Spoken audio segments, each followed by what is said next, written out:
Hello, people. Welcome back to E20 Zone TV After Hours edition. To my right is Brian. You know who he is, West Ham Fan TV, fan analysis and all that. Top cat. He is here to discuss West Ham United, what is going on from the bad, the ugly to the great. Do you know what I'm saying? Brian, how you doing, mate? Yeah, man. Nice to see you, James. Good as always. Good to be on. And yeah, life is good, man. Life is good. Back-to-back wins. What more could we ask for right now? I know, mate. Back to back wins. That's like nosebleed material, isn't it? Let's be real. Do you know what I mean? But well, we're gonna get into this and just like speak about it. Last time I spoke to you, Brian, was the last international break about 4 or 5 weeks ago. We just lost against Arsenal. We went into Mm. an international break and we said the next 4 games are massive. We come back from the international break. We go and lose against Brentford and Leeds. Mm. Then we beat Newcastle and Burnley. Give us your thoughts, mate. Yeah, see, it's a habit, isn't it? I kind of do the international, like around the international breaks is when I come on normally and on this channel and chew the fat of what's been going on. But it's really interesting if you look at it retrospectively now with the last couple of wins, and if only we could have did that with those first 2 games. Look, I mean, the Brentford game was one of those games that was super frustrating. We all went into it like really surprised with the lineup, Yeah. particularly the midfield, with it being Irvin and Suchek. And with that, from memory, with that particular game, I think the first 4 or 5 minutes we started off all right. I remember we kind of like had them on the ropes for a very brief moment, wasn't it? And then all of a sudden they kind of like worked us out basically, and then it was just one way traffic, and that is like the biggest 2-0 I've ever seen. Yeah. You know what I mean? And it could have That been more, couldn't it? Let's be oh, honest. listen, that game could have easily been fives, etc. So I think with that game, what was like really confusing from my point of view was the lineup. It was confusing to say the least, um, particularly centre midfield, and we know about the experiment with the inverted fullbacks, which was just like there was no Yeah. explanation for it, and it was one of those things where at the time for me, I just kept trying to justify it. I was kind of like, you know what, he must have seen something in training here. He must have like thought, you know what, this ain't worked for these guys for however long. Let me come in and try something different because there wasn't really no other explanation for me. Yeah. Um, but we clearly got overrun in midfield in that game, and then so I thought, you know what, benefit of the doubt, we're going to go to Leeds, which on paper probably looks the harder game before because it was away at Ellen Road in front of the cameras, etc. They're going to be well up for it. Um, and he came with the same lineup, pretty much the same lineup again, and it did the same thing. And you know what I've always said for many times, and Nikki has said it as well on the other channel. It's the first time the match, and you keep doing something over and over and over again. Do you know what I mean? So he did the same thing again, but it was a game where I felt that we probably were the better team other than the first half.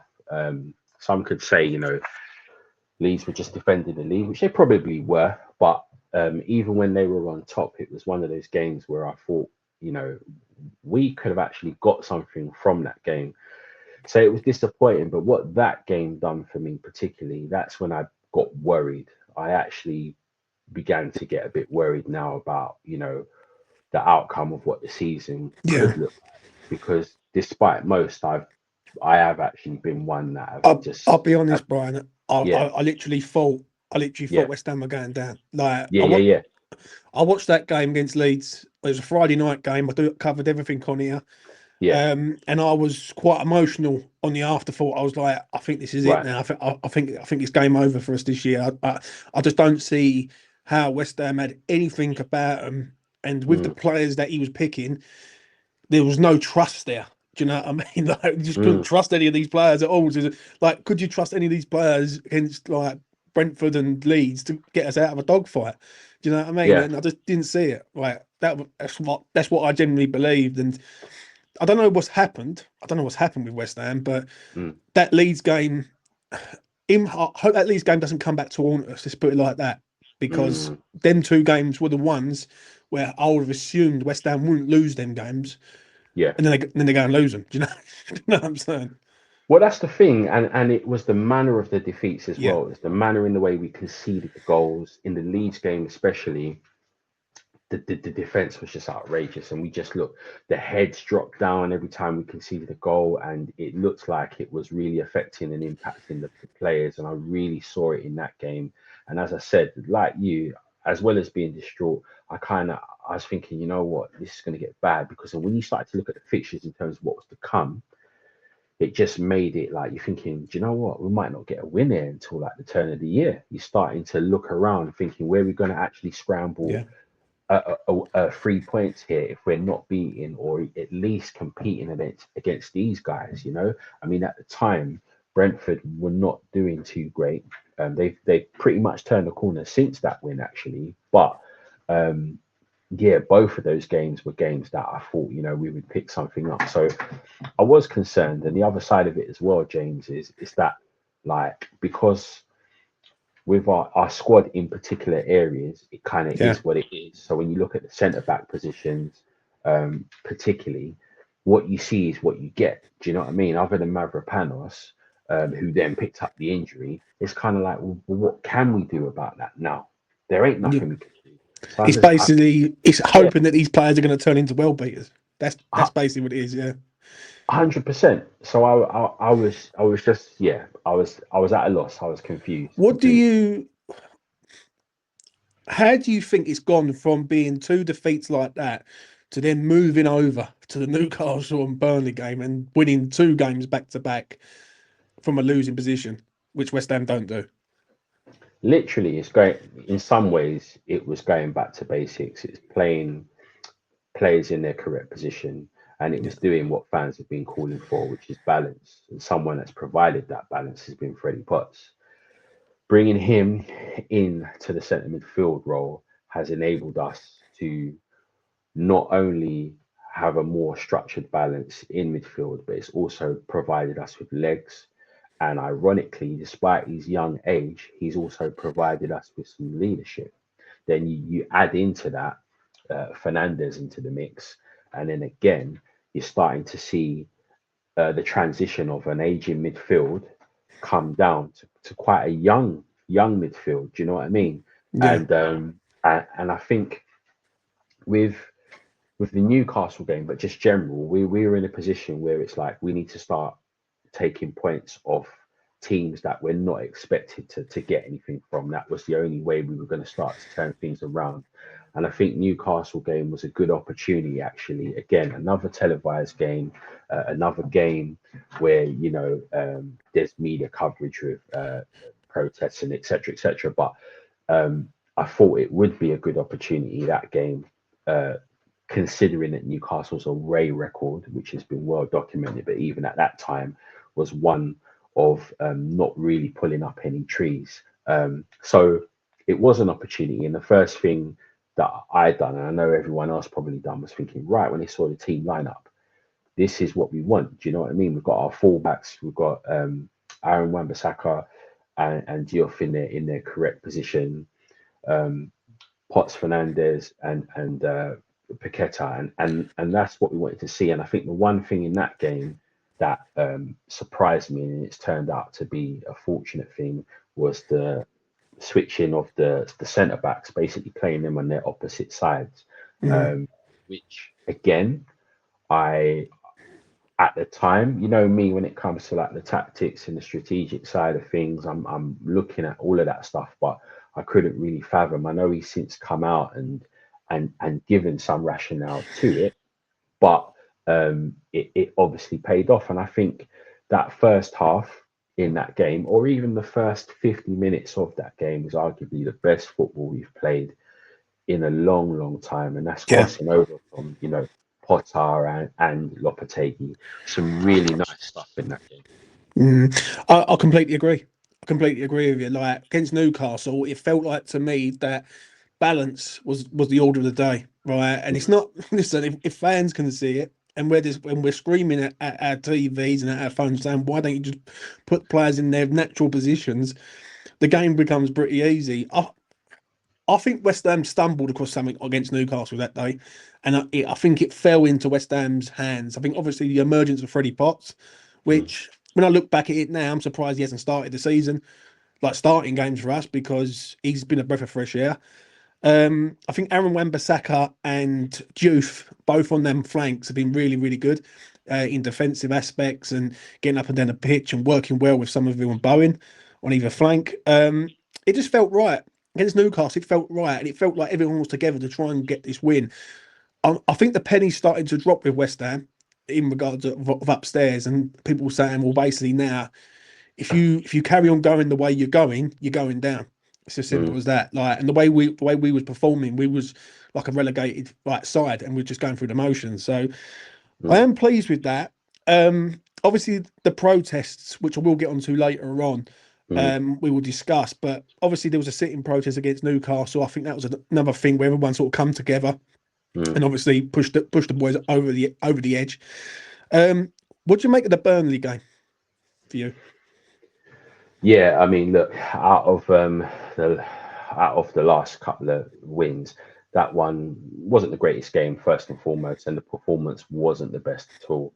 Yeah, The only two things can take from that game is A, the result, and two, a bit like the Newcastle game, bouncing back from a goal down, showing some resilience and some mental toughness. I think the other thing, which is quite a key thing, and it's in line with what you're saying about stumbling on something, is Fernandez. Now, I think for us, he was definitely the key man in that game, basically. And not only was he the one that was making things tick, yeah. but he was always showing himself and readily available to put a foot in, but also be the person that's trying to get things going and start attacks. And I think he is definitely going to be a key player for us going forward. I actually feel, James, in terms of to emphasize your point about stumbling on something, I kind of had the feeling that when Nuno came in, he was maybe not too sure about a few players. So Potts, I think he knew he had and has quality, but I'm not sure that he had trust in his maturity if he was ready to get put in there and But start. is it saying that because I was saying this for a while on here. Mm, I turned around and said this fan base needs something to like this club needs to give the fan base something to be like galvanized, like and get everyone together and go. This is where we're going. mm, It wasn't going to happen under Potter. It wasn't right because Potter was just like a sinking ship. He was going down. And when Nuno come in, I was like, I don't think Nuno's the guy who can like sort of get this fan base together with the players that he's got. But one player that could do that is Freddie Potts, mm, because every fan from 5 years old to 80 years old will all be backing Freddie Potts because he's one of us. Like, mm, he's a West Ham fan. He's come through the academy, and I think everyone is pushing in the same direction when it comes to Freddie Potts. There's no negativity in that regard. So it felt like to me that West Ham needed something. West Ham mm, needed that sort of like everyone to come together and then push forward as one. Listen, I think Freddie is talented. I watched him throughout the pre-season like everyone else, and I said I think he's ready to rock and roll. It's better late than never. I will say that it's better late than never, and I'm glad this happened now. Um, I do feel like we're putting a lot of pressure on this kid, but I think this kid's ready for it. I think he's ready to step up to the plate because now this is his opportunity. mm. I think you've got so many players in there who don't deserve to be wearing a West Ham shirt. Like, and I'm no disrespect to them. Some of them have been good players at other clubs, but people like Andy Irving, Guido Rodriguez, like even Ward Prowse to a point. Yeah, Freddie's come in and he's owned that spot, and we just look a well balanced team with him in the centre of it. Do you know what I mean? So I was happy against Burnley. I do agree with you. It wasn't the greatest game, but mm, I think we've got to be clear this year that it ain't going to be pretty football all the time. It's like we're in a relegation dogfight at the minute, and we just got to scrape wins. This is a repair job for West Ham. Right mm, now, it's basically repair the situation, get out of this relegation battle, try and finish at least in mid-table if we can. Do you know what I mean? And just like respectful, and mm, then next season go at it again with like with more finances and obviously Nuno having a full transfer window. Do you know what I mean? It's like a summer transfer window. So I do agree with you. One thing I am happy about is coming back from a losing position because West Ham haven't Mm. done that since Luton at home under Moyes. So Yeah, that's a good couple of years now. So to come back from a losing position for a side that had no confidence, and this is what baffles me with West Ham. I don't know about you, but one week we can't win a game. We've got no confidence about us, and then we play a team the following week, and we look like we possibly competing for Europe. Do you know what I mean? Against Newcastle, I thought West Ham were excellent from start to finish, and and defensively good, attacking goods. Everything seemed to go as like to plan. Like, but then another week, it's like you're playing Burnley, and for 40 minutes of that game in the first half, we was all over the place. Like that's the one thing that worries me. I don't know about you, Brian. yeah, It worries yeah, me that. yeah. No, I get it. Basically it's the one thing that happens when you win. You can't underestimate how much confidence a victory can breed, particularly in, like I said, in the fashion that we've done with both of them. So with the Newcastle game, same thing, started extremely well, but then go 1-0 down to a really good goal. And you saw in Bowen's face after we could see that goal and he just Yeah, hit the post. Do you know what I mean? Like what do we need to? But they just kept going, and I think when you do implement that work rate and you start seeing results, it just does something to you mentally in the mentality.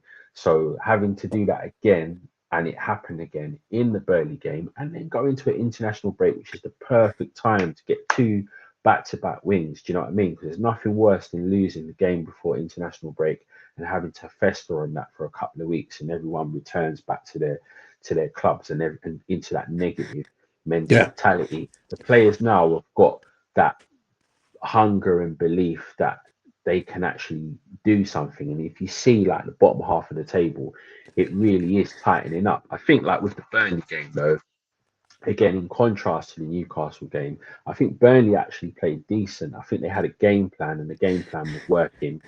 And we were kind of caught between two stools. We were like, hold on, are we now the team that's playing counter attack? Which is, so I think that's going to happen across the season where maybe some of the bigger teams that play front foot forward, we, based on our style of play now, I think it's those teams we might get some opportunities, whereas the teams that are going to sit back and play low block and catch us on the break, I think those are the games that are going to be a bit more tricky for us to kind of navigate. I completely agree. I completely agree with you. Like, I think this season for me, I don't care how we play as long as we get the results to get out this danger. I think the next 6, 7 games are huge for West Ham. Right, I think we're going to take a couple of hidings in these games against Man City and Liverpool. I think Liverpool, even though Liverpool ain't playing great, right, Mm, West Ham's sort of side that they could open up and they could just go through. And it seems like every time Liverpool come to East London, they just whack 4s or 5s past us. So I'm hoping West Ham might be up for it in the near future when they come back. Right, I'm going to talk to you about the protests, Brian. mm, There's been two big protests. One, oh, technically three, really. The yeah, Brentford yeah. home game was a boycott. You had the Newcastle game where Palace. it was a lock in, and then you had Mm, obviously like your Palace before that, and then you had the big huge march mm, against Burnley, which was the last game. What mm. are you making of this movement of these protests? Listen, I think it's fantastic. I think not only have they been well constructed and well organized and well put together, it's actually bringing fans together in a way where it's showing united front. You've got people that have not been to the LS Stadium ever. You've got some that have not been there for years. You've got people that have disgruntled with different aspects of the club, but it's kind of united by all coming together to basically link arms to protest against the board. And I think it's one of those ones where I think I've said to you before, what's now happened since since the Newcastle game or before, there's been a tide that's turned in the media, whereby the media have gone from trying to control the narrative and make it look like, oh, you know, West Ham are moaning and complaining again. They should be getting behind their new manager. Why are you gonna like protest on his first game when the players need you and all that stuff? They've kind of gone from that narrative to now actually listening and understanding and now reflecting, magnifying that heat and pressure on the board and starting to ask some of the questions that the fan base have been asking either for years, like Yeah. yourself, or at the turn, the turn of the season. Yeah. So I think for me, that's been done due to the fact of the consistency, the persistence, and the well structured and well organized protests that have been happening, and the fans showing united front. And not only that, James, if you look at the atmosphere in the last two games, so the last two home games where protests have taken place, the atmosphere has probably been like one of the best that has been in the London It Stadium feels for a like long it time. feels like to me, Brian, it's us against the owner.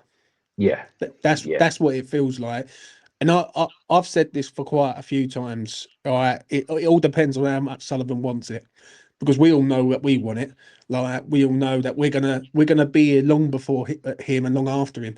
Do you know what I Mm, mean? And the thing is, I think I think the penny's dropped with a lot of people in regards of like where we're going wrong. People used to blame managers, people used to blame staff, players, and things like that. The one thing I blame with Sullivan is structure. I think the mm, structure at West Ham is completely wrong for the size of the club. And when I look at teams like Brentford, Bournemouth, Brighton, them three clubs, and you look at their structure, and then mm. you look at our structure, and we've got a bigger ground than all three of them.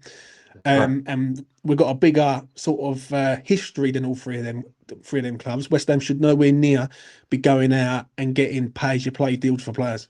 Like Mm, just nowhere near. Like we haven't replaced Mikel Antonio. We haven't really. We've just gone with like a makeshift player just to get us over the line. And um, the question that I want to ask you is, where has that come from though? Because for me, it's always been there. Right, it's been with me for a long, long time, and I've always said I would love it if all the fans come together and there's like a united front against this owner. I'm starting to see that with Hammers United. I think Hammers United are what you just said is perfect, well mhm, organised.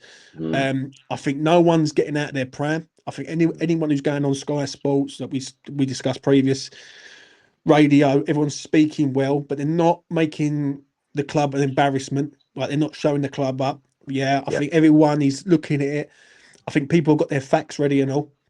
I Mhm. think that goes a long way. When you've got like situations and you've got your facts to back it, you can't argue with the truth. Where do you think the change has come from last season? Because last season there wasn't really any protest from what I remember. There's a couple of like mentions, but nothing. It feels like to me this has come from the summer for me.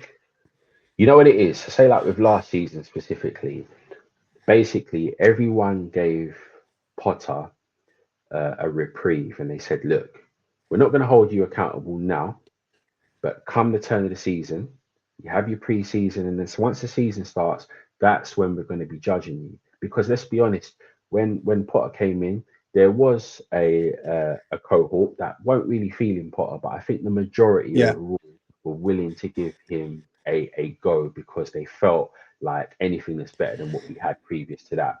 So let's give the guy a go. But then we clearly saw that things weren't working out, and it was the benefit of the doubt again. So I think for him, it was almost like the pause button. So there were rumblings, and like you said, from the summer, that kind of accelerated. But I think if you look at it on a whole, externally, when people look in, people used to continually talk about what you're complaining about.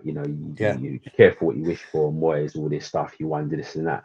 But then when when you start to kind of look at it all together now, and people saying, "Hold on a minute," so that's what three managers since this, and they start to listen and analyze what people are actually saying, what the thoughts are, and when you actually hear what the fans are actually complaining about, it no longer becomes about individuals. It becomes, like you're saying, about the structure, and it comes about the strategical or non-strategical planning yeah, of what the hierarchy are doing.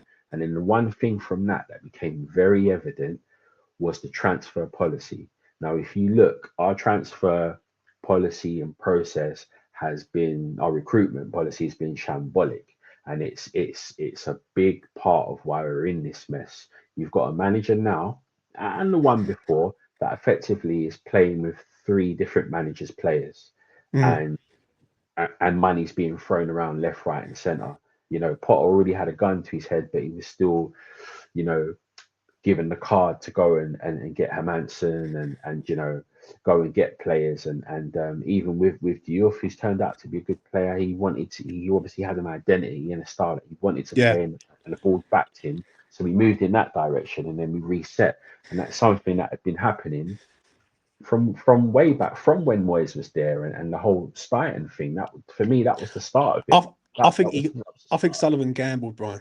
Yeah, Right. of course. As a person who likes a bet, I know someone who has a punt, and I think Sullivan with Moyes, when Moyes left, he had to go and try and get the best name he could think of, which is the cheapest name possible, if that Mm, makes sense. Like, so Julian Lopetegui's sitting there on a free, he goes and gets him and he throws money at it to try and appease the fans. The difference is there was no plan behind it. Like, mm, I remember when we signed Julian Lopetegui, we signed this man on a 2 year deal with an option of a third year if he gets into Europe. Now, that's what you're gambling. That's basically what it is. You're saying like the first year, um, if he finishes mid-table, then what happens next year? Like, do you offer him a new contract? Do you not? Like, if you're going to sign a new manager, you sign him on a 4 year basis, and you go, right, this is the plan, this is what we want. A bit like Nuno, a bit mm, like Nuno. Like Nuno's come, he's on a 3 year deal.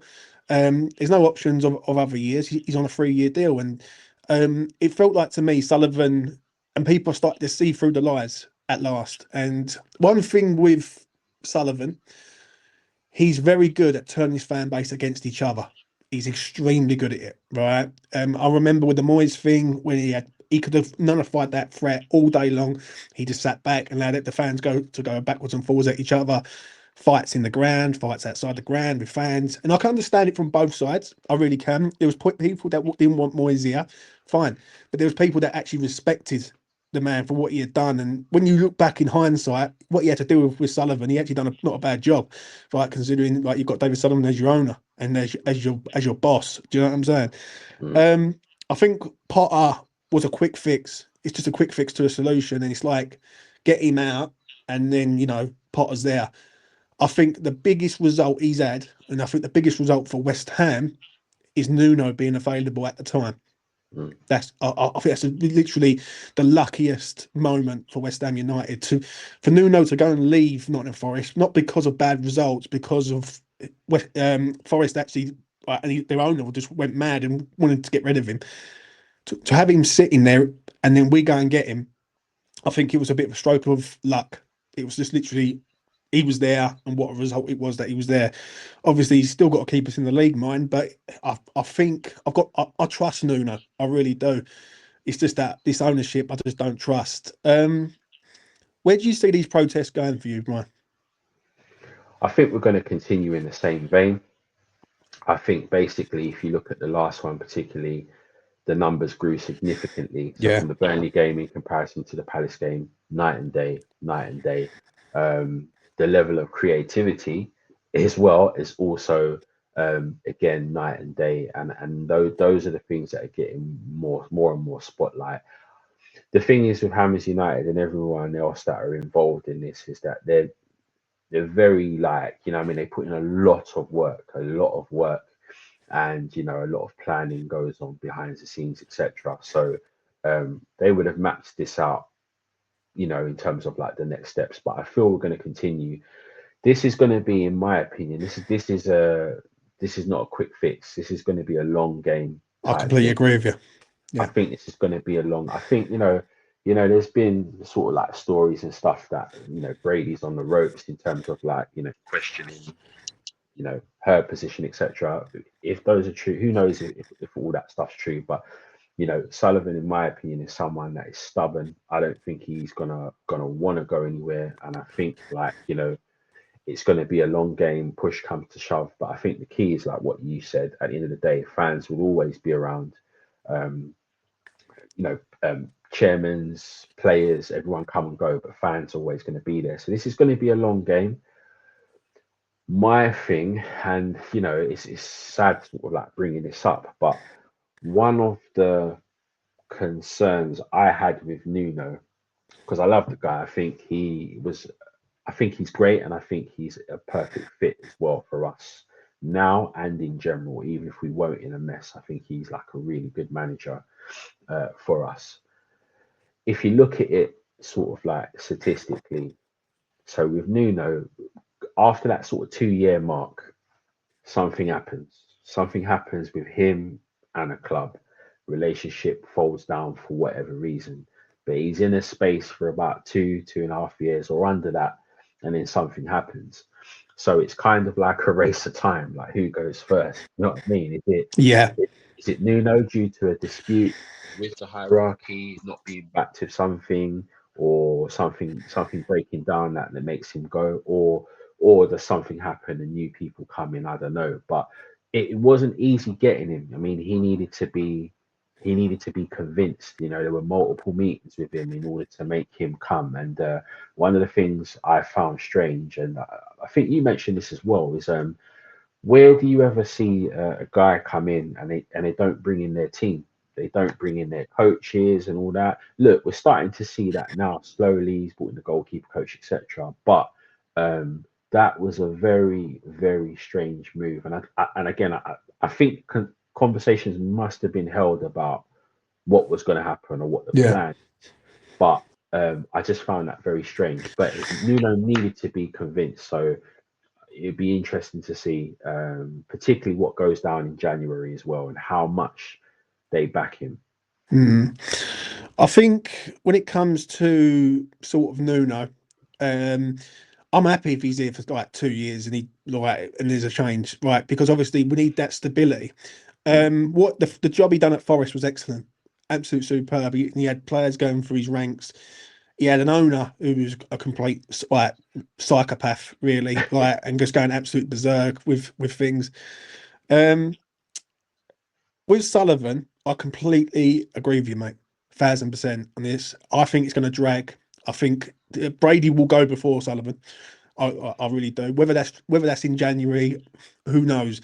I can't see them getting rid of a board member in the January window. Right, it just doesn't make no sense. At the end of the season, I can see it happening. Like major restructure at the end of the season, start of the summer. I can sort of see that. I can't see it right now. Because it just wouldn't happen. Do you know what I mean? It just caused a lot of confusion in the January window. Who's saying what? Who's going where? Things like that. But I do agree with you. I think he's going to drag it for as long as it is. I don't think he's going to leave anytime soon. I think the organisation of these protests are one of the reasons why he's got nowhere to run now. Say David Sullivan, there's no one else he can throw under the bus after Brady. And if it is Brady, Brian, and Brady does go in January, there's no one else he can throw under the bus other than himself. And if he does that, then great. But um, I don't know. I don't know about you. I'm not too sure. I think he's gonna. Because don't forget, we need someone to come in and actually buy him out. Like it's okay for him to resign, Mm. yeah. But my fear is, and I don't know whether you agree on this before we move on, is that if he was to resign from his sort of status, does Jack come in and take it over? But then Sullivan will be speaking through Jack, really, if I'm Yeah, honest. nah, not for me. I Yeah. think I think it will be a clean cut. Listen, the guy is not getting any younger, and that's the other side of it as well. I think that's why the the persistence and the pressure needs to be kept up with regards to the protest and the fan power and all that kind of things, because in some ways, you know, from his perspective, like what the media is saying, if results change, will that then change the viewpoint and the perception of the fans? We've already said that's not going to be the case. Yeah. And we've demonstrated that last two games, regardless of results, protests are still taking place, etc. And I think that's why the protests need to continue, because it keeps the pressure up regardless of things. I really hope results go magnificently well. Um, and but the protests still continue. And like the guy's not getting any older, man. So you then start looking at the bigger picture about state of mind, health, well-being, that kind of stuff, and making that decision about what's best for But for there is also another side to that, though, mate. And the other side of that is, what else has he got in his life other than West Ham? Like, he might have all the money, but then when you look at it with West Ham, that's all he's got, right? Do you know what I mean? And that's his, like, vanity project, as I think Paul Colburn said, which I Mm, make him 100% right on. If you take West Ham out of the equation, David Sullivan's just another billionaire sitting on a yacht or in the Maldives somewhere, just chilling. mm. And I think what it is with him, West Ham keeps him alive, really, if I'm being honest. Yeah, But we're like, but we just don't want him here no more, and rightfully so, because I think there comes a time with any owner, with any manager, with any player, all good things come to an end. And I think mm, West Ham need someone to come in and turn this club not into, well, I want to see West Ham win everything. Like, I do. Like, do you know what I mean? 'Cause I'm only here once, like everyone else. So I want to see West Ham win the lot. But to be realistic, I want to see West Ham progressing. I want to see West Ham having like a structure to be proud of. mm. Also, our relationships with other clubs has got to improve. The amount of times we've fallen out with clubs over transfers because Sullivan's moved the goalposts from left to right, and I just think that, right, in this modern world that we're in, you start falling out with clubs, that goes round. That's why West Ham find it hard to sign players, because every time we're trying to sign a player, like, no one's going to deal with us. Do you know what I mean? So, it is going to be interesting to see what happens. Finally, Brian, what happens next for West Ham for you? I think on the pitch it's tough looking at those fixtures, and that's what I was kind of like looking at before. I guess again we're in a situation where we need to basically get results off teams that we're not expected to get anything from. I think when you come to the end of the year, so like when we play Fulham on the 27th of December, there's that run of games there. Fulham, Brighton at home, then Wolves away, Forest at home, Spurs, Sunderland. Those are the kind of games, that run of 5 or 6 games, where I strongly believe we can definitely pick up some points, regardless of what happens Yeah, before. Obviously, we want to have a bit of a buffer. But I tell you what, in terms of like the teams around us, people are not talking about Fulham, but Fulham are banging trouble. Fulham they're banging it as well. And I think it's one of those ones where people just think they've got the quality to get out, but they're also in it. yeah. So when we come to January the 1st, Mm. where do you expect West Ham to be for you? Yeah, do you know what? If I'm being completely honest, I think we'll be in the same position we are now. If not, one place up or down.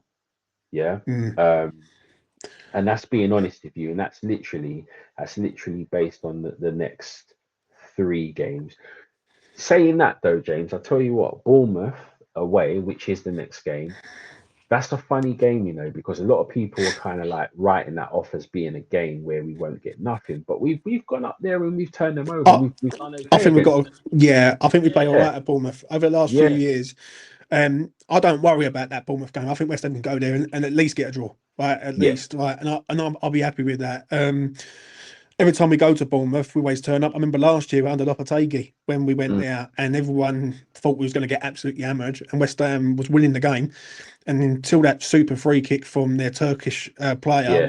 went to the top corner, West Ham Mm, would have won that game, and West Ham played pretty well in that game. agreed, It's agreed. not that, it's not them games that bothers me. It's Liverpool. It's Manchester City. When we've got, it's also Brighton. That them 3 games for me are the ones where I'm not. Listen, I expect to lose 2 of them. I Mm, really do. But it's the goals, right? The goal difference is taken an hammering already this season, and I mm, think we're on -10 goals at the minute. So yeah, we've pulled some goals back. mm, I expect West Ham to be adrift by January the 1st. About three, 4 points. I'm looking at, yeah. mm, If my predictions are true, I think we go to Bournemouth, we draw. If we get a result at Bournemouth and we get a win, then the confidence goes through the roof. And then the Liverpool game becomes like a 3-hit, right? And West Ham and 3-hits always go down well. Do you know what I mean? mm, Because we always seem to turn up when there's no pressure on West Ham. West Ham turn things outside. Um, And then after that, we've got Manchester United away, which I think is tough. Right, listen, they're up and down. Yeah. Then we've got no, then we've got Brighton at the Yes. Amex, and Yeah. obviously we all know what happened in that last game at the Mm. Amex last season. And then we got obviously Villa, then Man City, and then the three big games that I think will decide where West Ham are heading: Fulham, Brighton, Wolves.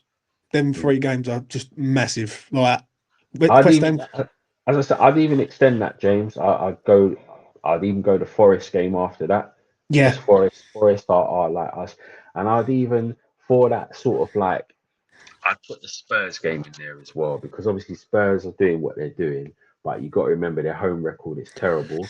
London Derby, we always seem to galvanise ourselves against yeah, those kind of like bigger games. So I think that's a game where you could get like that Newcastle factor, win, lose or draw. Like it's a contest. Do you know what I mean?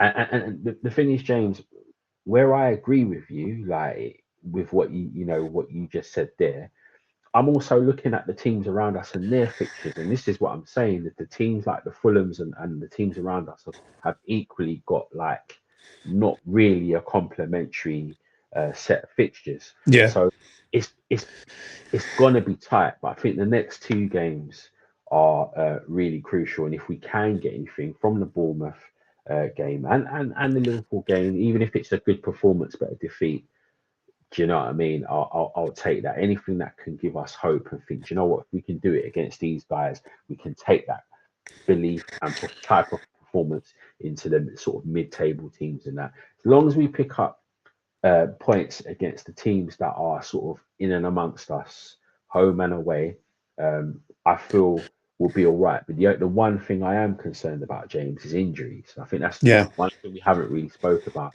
You take out key players in our team and we're finished. Do you know what I mean? We take out Bowen, as I mentioned before last time I come on. Potts is injured now, but we've got the international break. But couple of key players, even one of the centre backs, you know, Paqueta, Wilson, certain players, if you take them out, it is gonna like I we've think got he's going to have to. And I remember this years ago, Wolves done this under Mick McCarthy. Like they sacrificed the game for the greater good of the yeah, next one. Do you know what I mean? I think yeah, West Ham might have to do that. When I look at the 11 that we played against Newcastle, that's our best team by that's it. country Yeah, mile. Yeah, that's and it. then if any of them get injured, West Ham start going down, as in Yeah. ability. Um, I'm going to ask you something, Brian. Right now, do you think West Ham are going to get relegated? No, no chance. And I've No. I've I've never thought that all season, despite how bad it's been. I wobbled after the Leeds game, because what I'd done is I, it's the first time I looked at the players and thought there's nothing there. But more to the point, I looked at the fixtures and I thought, where are we going to get a win from if we're not winning against these lot? Do you know what I Mm, mean? So yeah, we'll be all right. yeah. I think with me, I'm still nervous a little bit because I look at like Wolves. I think Wolves will go. Right, I think Wolves are a guaranteed go, and I think it's like out of us and out of about six other clubs. Yeah, agreed. The one thing that I do worry about, well, there's two things really. First thing is injuries. Like if Mhm. Bowen goes down or key players go down, then we're scrambling. And the second thing, and the most important thing of all, is the January window. Yeah. Um, I I hope, and it's hard for me to say it with David Sullivan, but I hope Sullivan does the right thing and brings these players in early into the window, because them games in January are massive. We've got Forest in there, Spurs, we've got Sunderland in there, and all with Mhm. African Cup of Nations. So we need to have these players in and ready to rock and roll from January the 1st. And listen, we all know Sullivan doesn't work early, he always works late. So that's a bit of a concern. If we can get them two things right, if we can get to January the 1st, then we're not massively cut adrift. I think if we're 4 points adrift, I'll take that. I Mm. would, because I think we can recover that situations with a couple of wins, and we can spin it around. If we're out of trouble come January the 1st, then does that mindset change with Sullivan? Does he look at it and go, well, I haven't really got to go mad because West Ham are doing all right, and like I'm only going to bring in one player instead of bringing in three. Do you know what I mean? So Mm. I don't know. I don't know, but it is concerning. I don't think we're out the woods just yet, but the next 4 games will really decide where we're going.